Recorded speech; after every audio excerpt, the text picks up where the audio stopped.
Britannique Gary Taylor, magnifique Gary Taylor. Allez Sébastien, vous allez nous présenter qui est ce jeune et prometteur britannique. Très bon anglais, hypertonique, très vif, hyper technique sur la moto.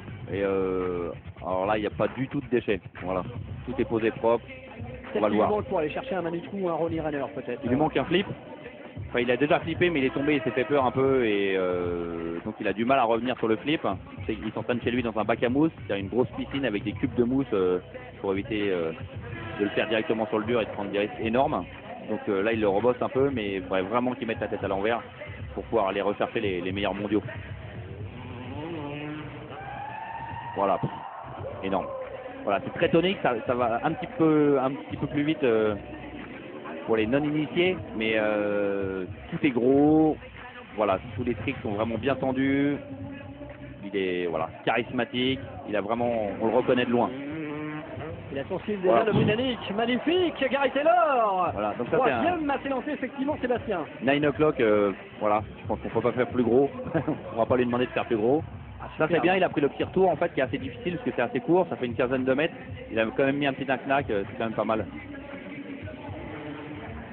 Et voilà, il y a un tsunami. Ouais, c'est superbe. Voilà. Superbe extension du corps, jeté, propulsé vers l'arrière alors que la moto se met quasiment à la verticale.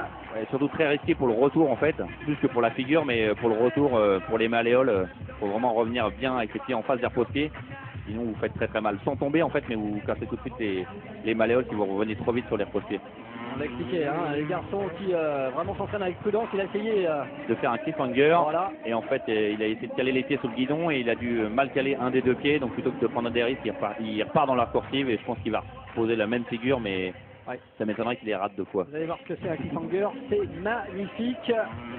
Le tsunami, c'est probablement la plus belle figure de voilà. Ce cliffhanger magnifique voilà. de Gary Taylor, merci pour la plus grande jeune public connaisseur bien sûr. C'est superbe, hein, et vous avez expliqué justement qu'il faut savoir se poser, savoir s'entraîner comme il le faut. C'est une des particularités importantes du freestyle pour vraiment prendre la mesure. Regardez bien un petit peu de l'angle de ses rampes. Il repart. Le Britannique. Voilà, il est parti en Superman Noen, entre un Superman Noen et un rock solide, on va dire. Et voilà, qui était parfait, pas de déchets non plus. Voilà, il est parfait. On va, avant de le revoir en ralenti, voilà. On va revenir sur cet aspect important. Il s'entraîne avec la musique de DJ Static. Il s'entraîne dans des bacs à mousse. Alors comment on peut gérer cet aspect de faire un backflip et d'atterrir dans un bac à mousse? Pour moi, ça me paraît un peu dangereux parce qu'on peut effectivement prendre le guidon une fois qu'on est amorti par les mousses, par exemple. En fait, ce qui se passe, c'est que le bac à mousse, ça vient du BMX, Dirt, où eux ont commencé à s'entraîner dans les bacs à mousse, c'est-à-dire des piscines avec des cubes de mousse de 20 cm carrés. Et en moto, ça devenait tellement dangereux, surtout pour les flips en fait. On s'est mis à faire des grosses piscines avec des cubes de mousse et en fait on a 3 mètres de profondeur avec des petits cubes, donc en fait vous rentrez dans la mousse.